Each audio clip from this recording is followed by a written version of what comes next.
Sebenarnya apa keinginan Pak Arif? Apakah 3 periode ini dalam upaya menggandani kota nggak cukup? 60 tahun lebih hidup di Malang ini tentu akan saya sumbangkan untuk memberikan rencana pembangunan jangka panjang bagi anak cucu saya. Kritisan saya ini bukan untuk saya. Saya ngawal mereka ke DPR RI, ke Menko Polhukam, saya ikut. Artinya kan kekritisan Pak Arif nggak terlalu berimbas serius gitu loh. Gimana itu?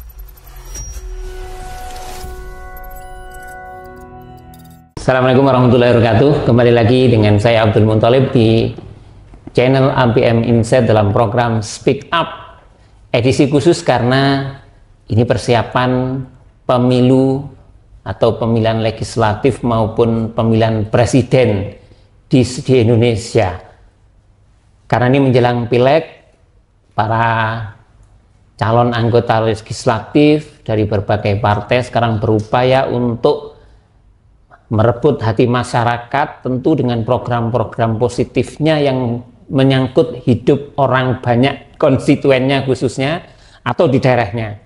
Karena itu pada podcast hari ini saya menghadirkan salah satu calon legislatif dari Partai Kebangkitan Bangsa. Kita sambut Bapak Arif Wahyudi. Assalamualaikum Pak Arif. Waalaikumsalam warahmatullahi wabarakatuh. Alhamdulillah, sehat Pak Arif? Alhamdulillah. Pak Arif ini lebih dikenal dengan Sam Awe. Nanti biar Pak Arif aja yang menjelaskan Sam Awe itu apa. Sampai di mobilnya itu ada tulisan Sam Awe. Nah, ini bahasa-bahasa gaul yang mungkin ya salah satu upaya memasyarakatkan Pak Arif Wahyudi. Ya, Pak Arif, ini menjelang pemilihan legislatif. Jadi bagi Pak Arif mungkin ini sudah bukan hal yang baru karena ini akan menjadi anggota dewan yang keempat periode. Luar biasa, ini sudah pengalaman. Jadi kalau ngomong strategi Pak Arif sudah nggak usah ditanya lagi, sudah tahu caranya. Cuman begini Pak Arif, di pemilihan legislatif atau khususnya di Kota Malang Pak Arif ini sebenarnya kan sudah 3 periode, ya, kok masih keempat ini sebenarnya apa keinginan Pak Arif? Apakah 3 periode ini dalam upaya menggandani kota nggak cukup atau masih banyak hal PR yang harus dilakukan lagi di Dewan Pak Arif? Ya, terima kasih Mas Talib. Jadi pembangunan itu tidak akan pernah berhenti. Oke. Setiap masa, setiap zaman itu pasti ada sesuatu yang harus dikerjakan untuk membenahi, membangun Kota Malang. Apalagi Kota Malang yang kita cintai ini masih mempunyai PR besar. Beberapa PR besar yang selalu menjadi perbincangan publik, yaitu di bidang banjir, kemudian ada kemacetan. Itu kan juga menjadi program-program yang memang harus dituntaskan. Tugas kami di DPRD hanya untuk mendorong sebetulnya, mendorong eksekutif untuk berani melakukan langkah-langkah yang besar dalam membangun Kota Malang. Maka saya harus tampil lagi untuk keempat kalinya agar roda pembangunan ini sesuai dengan jalan yang sudah ada melalui rencana pembangunan jangka panjang Kota Malang yang sebentar lagi juga akan kita bangun. 2025 ini RPJP kita sudah habis, maka akan ada RPJP 2025 sampai dengan 2045. Nah, saya ingin menyusun rencana pembangunan jangka panjang karena keterlibatan legislatif ini begitu kuat di dalam menyusun RPJP berupa perda ini, maka pengalaman yang sudah saya alami selama sekian ataupun 60 tahun lebih hidup di Malang ini tentu akan saya sumbangkan untuk memberikan rencana pembangunan jangka panjang bagi anak cucu saya. Ya, oke. Itu yang akan kami itu kuatkan, salah satu yang harus kami kuatkan di tahun 2025 ini. Ya, Pak Arif 3 periode di DPRD Kota Malang. Pak Arif dikenal sebagai legislator yang kritis lah selama ini. Seberapa dampak sih kekritisan Pak Arif di anggota dewan itu selama ini? Karena ya kritis itu kalau hanya 1-2 orang kan tidak ada artinya Pak Arif. Sebenarnya seperti apa sih di dewan itu nanti? Begini, satu hal yang memang selama ini kami lakukan dan ini sudah terbukti. Ketika saya berada di gedung dewan sebagai anggota dewan tahun 2004 sampai 2009 2009 sampai 2014 tidak ada terkena masalah hukum, terutama korupsi. Clear ya? Clear. 99 2004 ada. Kita masih ingat teman-teman kita yang kena masalah kejaksaan waktu itu dan harus berurusan dengan hukum dan harus dipenjara. 2014 saya tidak mencalonkan diri di Malang. Saya memberikan kesempatan kepada adik-adik saya. Ternyata hampir semua loh anggota DPRD terkena kasus korupsi. Mudah-mudahan di periode 2019-2024 ini yang segera akan habis bulan Agustus, Husnul Khotimah. Karena saya akan mengawal hal-hal yang memang mendekati kesalahan-kesalahan di bidang hukum, terutama hukum-hukum pemberantasan korupsi. Saya akan kritis di sana, sehingga kekritisan saya ini bukan untuk saya, tetapi menyelamatkan semua pihak, khususnya 45 anggota DPRD. Di samping itu juga eksekutif kami kritis itu agar apa? Tidak terseret dalam kasus-kasus hukum korupsi. Salah satunya itu. Sehingga saya harus terjun lagi. Mudah-mudahan masih mampu menjaga kondisi Kota Malang seperti saat ini minimal, lebih baik lagi ke depannya. Ya, Pak Arief, di Dewan itu kan ada 45 orang. Dan partainya pun berbeda, pola pikirnya pun berbeda, tetapi bagaimana mungkin bisa dibocori, kok bisa sih ada satu kesalahan yang dilakukan bersama itu karena apa Pak ya? Karena sistem, tidak ada berani yang ngomong atau seperti apa Pak Arief sebenarnya di Dewan Kota Malang ini Pak Arief? Sistem ini itu memang sangat sulit ya, kalau sudah tersistem, akan menembus sistem itu begitu berat. Tetapi semuanya kembali kepada individu masing-masing. Kembali kepada moralitas dari masing-masing anggota DPRD. Namun demikian, ketika moralitas ini sifatnya bimbang, maka harus ada pihak-pihak yang berani menerobos bahwa kamu salah, kamu benar. Ini yang harus kita lakukan, ini yang jangan kita lakukan. Itu harus berani, dan saya berani untuk itu. Saya terbuka. Contohnya gimana Pak Arief? Yang dilakukan Pak Arief apa contohnya? Misalnya ada satu kegiatan yang ini memang dilarang oleh peraturan menteri saja, Permendagri. Saya akan bilang jangan melakukan ini. Setelah saya lakukan kajian, maka ini akan berbahaya di titik seperti ini. Dan itu saya sampaikan secara terbuka. Kalau semua menolak, tidak setuju dengan Pak Arief? Saya kira kalau saya memberikan argumen yang baik, yang benar, dan dengan cara-cara yang tepat, tidak akan ada tolak. Saya yakin sejahat-jahatnya manusia, ketika diberitahukan dengan cara-cara baik, argumen yang baik, apalagi mereka sebagai anggota dewan, buktinya sampai dengan hari ini aman. Gitu. Misalnya, ini kan lagi pernah sempat rame ya, itu tentang pembangunan MTC misalnya. Itu kan rame sekali, dewan juga pro kontra. Nah, Pak Arief, saya dengar waktu itu yang salah satu yang kontra ya, kalau tidak salah. Tapi toh juga lolos juga. Artinya kan kekritisan Pak Arief nggak terlalu berimbas serius begitu loh. Gimana itu ceritanya? Bukan begitu. Awal kami masuk disodori KUHP PAS yang di dalamnya ada pembangunan MCC. Kita telaah waktu itu. Saya minta ini ditelaah secara baik dan benar. Karena uangnya begitu besar, peruntukannya begitu baik. Itu peruntukannya kan ide bagus. Idenya ide bagus. Akhirnya kita tolak di awal. Tidak langsung menerima Mas Dalem. Itu di awal kami menjabat kita tolak. Kita rapat gede lagi.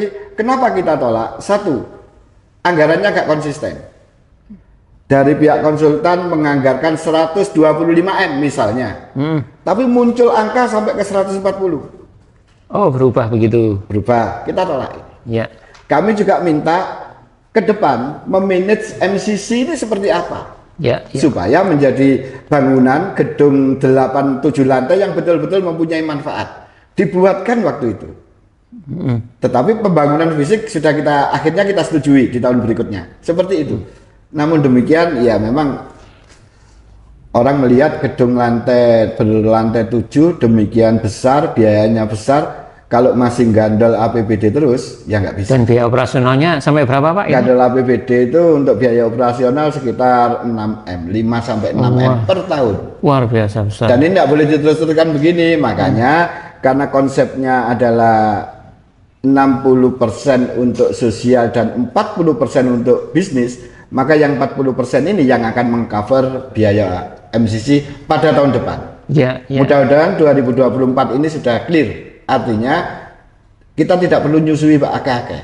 Kalau toh memberikan asupan gizi ya sedikit-sedikit lah dari APBD. Jangan kayak hari ini yang semuanya gandol ke APBD. 6 miliar, Iya. luar biasa. Sementara income-nya kan belum Nggak jelas. ada, ya. boleh dikatakan nol lah, boleh dikatakan nol itu. Pak Arif tadi sempat menyampaikan ada banyak PR yang saya tahu diantaranya adalah persoalan pasar yang ini sudah berkali-kali dibahas, berkali-kali dirapatkan kira-kira itu kok mentok itu masa enggak bisa sih sebenarnya seperti apa? Pak Arif kalau nanti jadi anggota legislator atau anggota legislatif maksud saya itu ada target itu harus selesai atau bagaimana Pak? Dan caranya bagaimana Pak? Sebetulnya target saya itu selesai di 5 tahun yang lalu. 5 tahun ketiga ini mestinya harus selesai. Tetapi mohon maaf, saya hanya mampu menyelesaikan 1 pasar dari 3 pasar. 3 itu kan pasar Blimbing, pasar besar sama pasar gadang. Ya. Yang selesai mana? Pasar besar. Oh selesai ya? Pasar besar itu selesai. Sudah terserah pemerintah kota mau diapakan. Selesai itu artinya sudah tidak lagi menjadi tidak ada ikatan dengan pihak ketiga. Oh itu selesai. Persoalan nanti dibangun atau tidak sudah terserah Pemkot. Mau bangun model apa, komunikasi dengan pedagang itu harus Oke. Kalau untuk pasar gadang sebetulnya dan pasar Blimbing tinggal keberanian pemerintah daerah dalam hal ini wali kota. Keberanian dalam artinya memutus kontrak perjanjian kerjasama itu dengan segala konsekuensi. Misalnya ketika itu diputus ada pihak yang dirugikan, jadi berikan dirugi. Kita tidak bisa menyalahkan investor yang sudah ikut tender 2010 yang lalu tiba-tiba diputus sebelum mereka bekerja tanpa adanya kompensasi. Ini yang bisa dihitung. Ini kan masalah uang, Pak. Kalau orang investor itu investasi kan mencari untung, mencari untung, sehingga ini yang harus ada keberanian dari wali kota khususnya ke depan untuk memutus ini. Kalau ini putus beres sudah. Sebenarnya konsekuensi kalau berani memutus itu hanya ganti rugi aja, Pak. Ganti rugi ya, mau apa lagi kalau nggak ganti rugi? Persoalan hukum enggak ada? Saya kira persoalan hukum enggak. Kami pernah komunikasi, konsultasi dengan Korsubga KPK. Saya masih punya rekamannya, putus saja. Kalau pemerintah digugat, itu adalah hal yang lumrah dan wajar. Kita hadapi. Contoh yang terakhir kan kasus jalan exit tol di jalan Gripik. Kalau itu nggak kita seperti itu kan nggak bisa. Nah buktinya bisa loh, bisa. Dengan segala konsekuensi. Toh akhirnya konsekuensinya juga nggak ada. Ketika kita konsinyasi ke pengadilan negeri, toh sekarang uangnya diambil.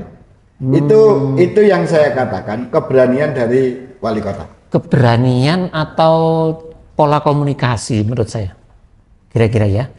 Kalau pola komunikasi tidak bisa dilakukan dengan baik, tentu ada yang bisa berbicara lebih dari itu, yaitu hukum. Kan gitu loh. Ya. Kita komunikasi musyawarah nggak bisa. Apa yang bisa kita lakukan? Sudahlah, hukum ini berada di atas segalanya.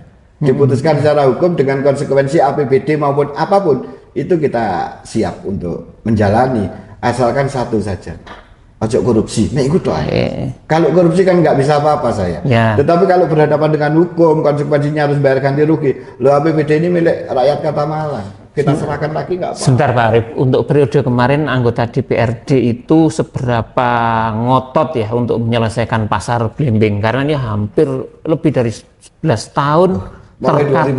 Mulai 2010 Pak. 13 tahun ini terkatung-katung. Ya. Nah ada kesan Dewan kok menengahi, Pemkot yang menengahi, kesannya begitu. Sebenarnya seperti apa sih sebenarnya Dewan waktu itu untuk melakukan dorongan? Yang tahun berapa ya? Yang periode kemarin, periode ini. Ya periode ini. Saya Pak. membentuk pansus tuh.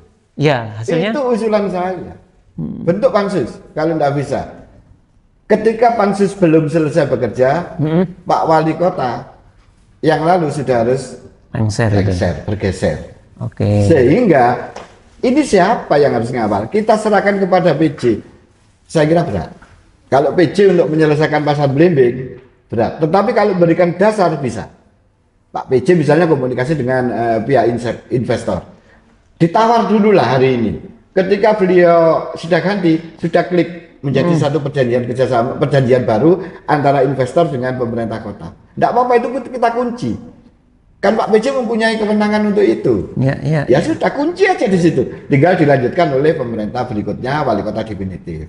Tetapi ada apa ya?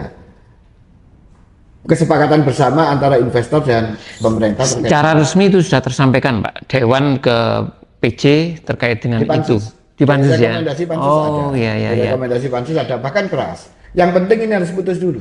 Kalau tidak putus nggak bisa. Artinya ini karena bisa menjadi prestasi siapapun yang betul. PJ atau wali kota yang akan datang. Betul. 13 tahun Pak, terkatung-katung itu nggak masuk akal menurut saya ya. Yang kasihan kan pedagang. Pedagang lah. Pedagang kasihan. Satu ya untuk pasar bimbing ya. Pedagang itu kasihan karena kondisi pasarnya sudah seperti itu dan pemerintah kota ini belum terbuka lagi. Artinya pemahamannya belum terbuka dan dana pasar itu. Tidak apa-apa. Karena apa? Aset itu, aset pasar bimbing khususnya akan berpindah tangan kepada investor ketika investor sudah bekerja. Berpindah tangan. Ini kan belum bekerja. Ya, tapi kan kerjasamanya kan sudah. Kerjasamanya ada sih. Artinya kan asetnya itu kan juga asetnya investor sekarang. Enggak. Artinya pengelolaan maksud saya. Bukan. Oh boleh ya. Jelas di perjanjian kerjasama itu. Kapan itu berpindah? Ketika bangunan dalam keadaan roboh. Oh. Artinya investor itu akan memegang hak pengelolaan itu ketika tanah itu dalam keadaan kosong. Kewajiban pemerintah untuk memindah pedagang. Nah ini yang nggak mampu. Oke. Itu aja. Kalau pemerintah mampu memindah pedagang kepada tempat penampungan sementara beres. Iya. Tetapi kenapa pedagang kok nggak mau? Lahannya kan separuh loh mas. Jadi lahan pasar bimbing di perjanjian kerjasamanya itu yang sebelah barat dikelola oleh investor, yang sebelah timur diperuntukkan bagi pedagang tradisional. Artinya kan tinggal separuh. Ini yang menjadi berat. Saya ini sudah komunikasi dengan investor. Sudah, konsepnya saja dirubah. Lantai 2 sampai lantai 17 pakai. Yang lantai 1 tradisional. untuk tradisional. Investornya nggak mau. Itu yang nggak mau. Masih berpegang pada perjanjian saya seperti ini ya, sudah nggak ketemu.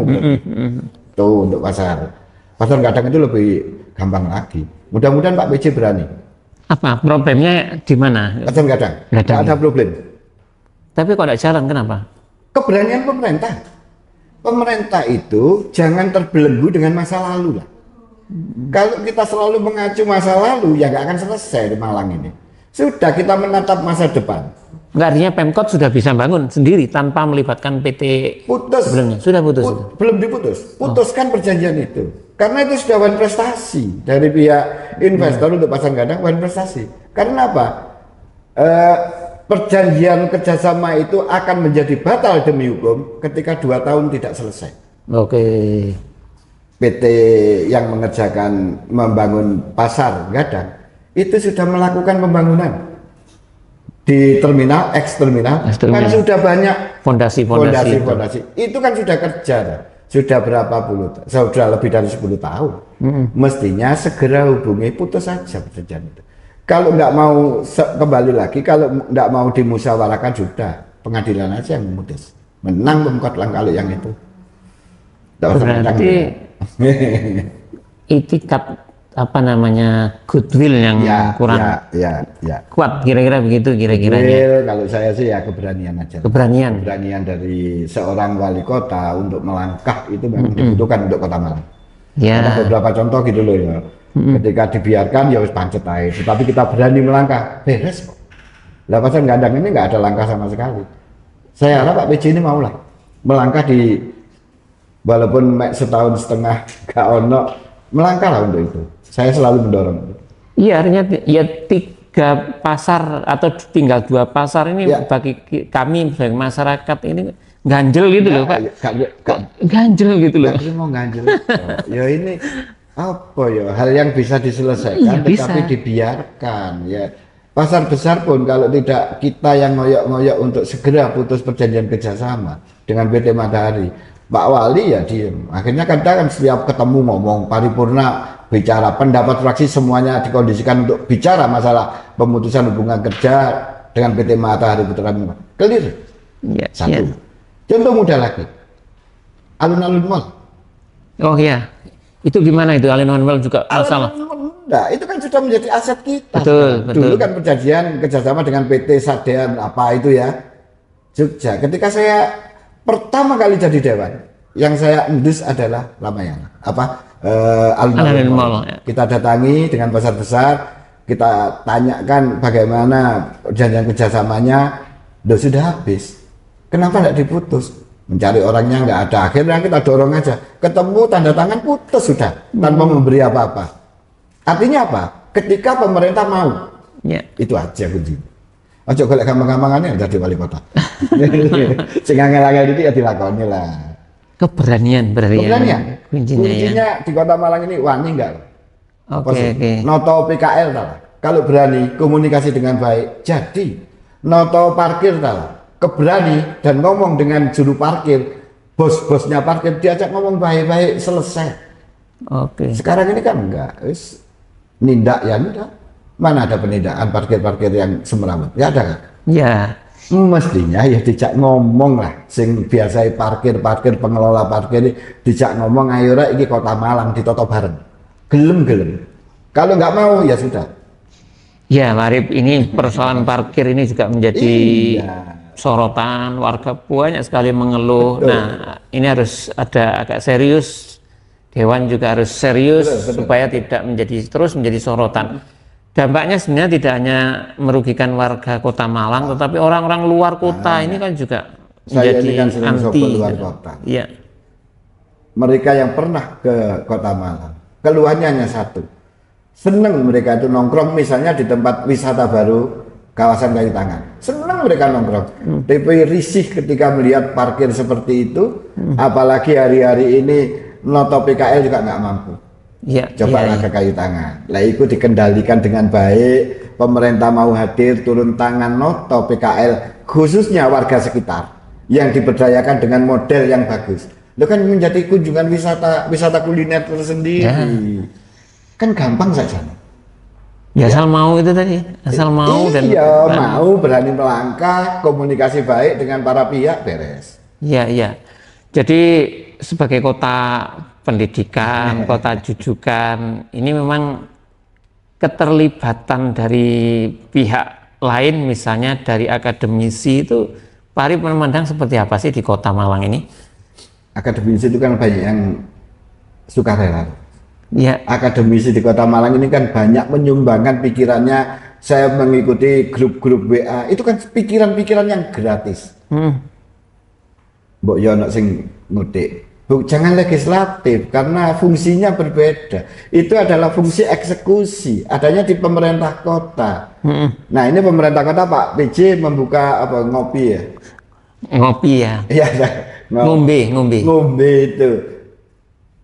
Kalau itu dimanfaatkan ataupun berkenan untuk menghadirkan kelompok-kelompok, misalnya forum perguruan tinggi, forum rektor, diajak bicara, pikiran mereka gratis kok untuk Kota Malang.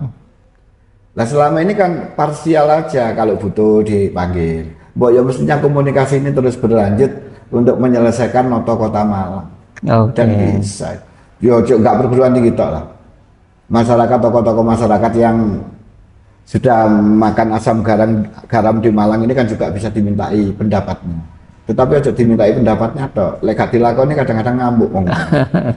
Tuwas ngomong munduk-munduk gak dilakoni, itu kan masyarakat Kota Malang. Ya, jadi keterlibatan masyarakat belum maksimal kayak menurut saya. Belum dimaksimalkan. Karena ada salah satu rektor itu juga sempat ngomong lah ke kami, mbok kita ini yo dijak lah dilibat. Aku kayak wong Malang kepingin bangun Malang, tapi mekanismenya itu tolong gimana kok buntu gitu lah, diajak komunikasi gitu. Mas yang mempunyai kekuatan untuk mengundang ya, saya tidak memanggil ya, mengundang orang-orang pinter di Kota Malang. Itu kan ya Pak Wali. Ya. Mestinya Pak Wali dengan jajarannya yang komunikasi. Saya lihat Pak PJ ini belum pernah mengumpulkan. Ayolah, minggu depan kumpulkan wis. Rektor-rektor kongkon noto sekaligus suruh memberi masukan terhadap rancangan rencana pembangunan jangka panjang Kota Malang. Ini kan momen yang tepat. Kumpulkan biar Pak PJ ini, Pak Wahyu ini mempunyai kenang-kenangan juga bahwa rencana pembangunan jangka panjang ini adalah peran saya, dibantu oleh perguruan tinggi, dibantu oleh masyarakat. Jangan formalitas, jangan formalitas, tapi ambil isinya. Biasanya kan senengannya formalitasnya juga gak ada di dandanan. Yang penting ono, nggak difoto, diupload di media, kita sudah komunikasi dengan masyarakat, tapi intinya nggak akan kena. Iya. Betul harus Kita ini kan agak mirisnya begini, banyak orang-orang pinter di Malang itu justru menjadi konsultan-konsultan di berbagai kota dan menyebar. Iki kok Malang ini sing di luar kota, iki Malang lho ya apa sih? Di Malang dewe kan harusnya di itu siapa yang salah gitu loh. Maksud saya begitu Pak Arif. Karena ya jujur saja dewan dengan kapasitasnya masing-masing ya tentu tidak bisa lah ngurusi abrek kota ini. Harus ada dari pihak akademisi yang harus terlibat di situ, Pak Arif. Walaupun kami sih di DPRD ketika bahas APBD misalnya melibatkan akademisi, tetapi itu kan boleh saya katakan ini hanya menggugurkan kewajiban aja, tidak dalam. Pembahasannya tidak dalam. Nah, mumpung momennya tepat sepanjangnya ngomong keterlibatan masyarakat, keterlibatan perguruan tinggi, keterlibatan teman-teman media misalnya. RPJP mau dibahas. Rancangan sudah ada. Rancangan RPJP untuk tahun 2025-2050 itu ada. Sudah disusun. Nah, tinggal wis bener lagi gawe rancangan ini. Bagaimana keterlibatan masyarakat. Jangan sekali lagi jangan hanya formalitas.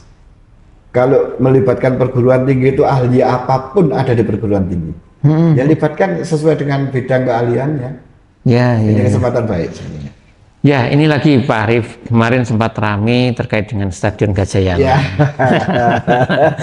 Pak Arif langsung tertawa ini karena salah satu yang paling vokal untuk membahas soal Stadion Gajayana. Jadi Stadion Gajayana ini memang ada isu, dan tidak tahu benar tidaknya itu mau di apa istilahnya, digusur bahasa ke sana, diganti dengan bangunan lain, difungsikan yang lain. Itu sebenarnya gimana sih Pak Arif ceritanya itu Pak? Sebetulnya kan gini, saya ini kan warga Malang asli. Kebetulan ada teman-teman wartawan itu kaget ketika Pak Wahyu selaku PJ itu bicara bahwa ada pihak ketiga yang mulai mau menghitung Stadion Gajayana untuk digunakan yang lain, kan seperti itu. Karena wartawannya ini juga istilahnya anak saya, ya telepon, iki kok ono Pak Wahyu ngomong ini, loh ya tak, yang bu isu nggak bisa ini, jangan isu ini dibiarkan, isu ini harus dijawab secepatnya, jangan sampai berkelanjutan menjadi isu yang ditindaklanjuti. Saya yang teriak di media, hanya saya tok loh Mas yang teriak. Saya di berbagai media loh Pak Arif ini yang vokal. Saya yang teriak. Akhirnya juga Pak Wahyu kan ya, waduh kok jadinya kayak gini. Akhirnya saya komunikasi, ya cepat diklarifikasi ke media bahwa itu adalah kondisi sebetulnya seperti ini. Nah, ketika sudah diklarifikasi di media, ya sudah clear, nggak ada masalah. Tetapi seumpama tidak saya sentil seperti itu, saya khawatir isu yang kemarin ditindaklanjuti dengan kajian. Lah kan buat apa mengkaji barang yang tidak perlu dikaji? Jadi memang ada, memang ya. Saya punya rekamannya dari itu. Tapi dipastikan tidak akan mungkin terjadi. Tidak mungkin. Alhamdulillah Pak Wahyu juga paham bahwa tidak mungkin lah udik-udik stadion legend yang ada di Kota Malang. Iyalah. Pak, ini persoalan lagi kaitannya dengan rencana pembuatan semacam alun-alun Gedung Kandang. Itu sudah masuk di Dewan atau belum? Kalaupun masuk, kenapa kok enggak jadi-jadi? Kadang isu ini sudah ramai waktu itu. Itu seperti apa sih sebenarnya di Gedung Kandang itu? Yang rencana taman atau alun-alun bahasanya? 2-3 tahun yang lalu ya? Ya, itu sudah kita anggarkan Mas Tali. Sudah dianggarkan? Sudah kita anggarkan. Kenapa Pak? Soal teknis, letaknya di mana? Kan urusannya Pemkot. Yang pasti bahwa kita berpikiran, Dewan juga berpikiran, Gedung Kandang butuh alun-alun. Oh, kajiannya begitu hasilnya ya? Kita support. Ya, Gedung Kandang butuh alun-alun. Teman-teman DPR juga gitu. Iya, memang butuh alun-alun untuk memecah keramaian. Supaya orang-orang Gedung Kandang kalau mau ke alun-alun cukup di wilayah Gedung Kandang. Oke. Siapa dikaji, DID muncul, biaya muncul, ternyata didirikan di tanah yang hari ini masih diklaim sebagai milik X45 anggota Dewan. Yang sengketa itu ya? Itu. Di situ. Sehingga pemerintah ndak mau ribet rupanya, ya sudah digagalkan aja dulu. Oh, anggarannya berarti anggaran jadi silpa. Ya. Kenapa kok tidak dialihkan ke tempat lain? Kalau Gedung Kandang itu kan banyak ruang kosong. Tanah miliknya pemerintah kota itu yang masih lagi dikaji, tetapi rupanya keinginannya masih ya paling strategis mungkin ya, di situ ya. Di situ paling strategis. Di Jalan Moijen Sungkono. Betul, ya, betul. luas. Tetapi tidak tahu proses hukumnya seperti apa hari ini terhadap tanah itu. Oke, ya, baik.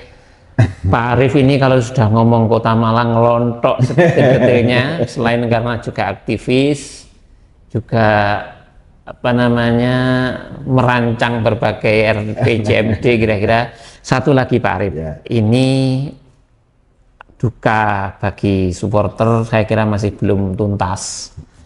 Pak Arief saya lihat juga getol mulai awal, bahkan ngawal ke Jakarta juga Ya, kasus betul. tragedi Kanjuruhan. Ini seperti apa Pak Arief sebagai legislator itu masih memperjuangkan apa lagi? Kayaknya berbagai cara sudah mulai mentok. Pak Arief mungkin ada pesan khusus kaitannya dengan tragedi Kanjuruhan Pak Arief? Ya, jujur waktu ada tragedi itu saya pun juga kepondal-pondal karena kemampuan saya terbatas. Jakarta pun harus saya kontak. Ya. Akhirnya link saya ke Jakarta kan kita turunkan semua ke Malang. Ternyata dari sana yang diminta oleh keluarga korban itu kan rasa keadilan yang tidak ada. Sampai dengan hari ini. Sampai hari ini, betul. Saya ngawal mereka ke DPR RI, ke Menko Polhukam, saya ikut. DPR RI itu yang mau menemui hanya satu komisi, yaitu Komisi 10. Tetapi seluruh fraksi positif, menanggapi positif dan akan dicarikan rasa keadilan.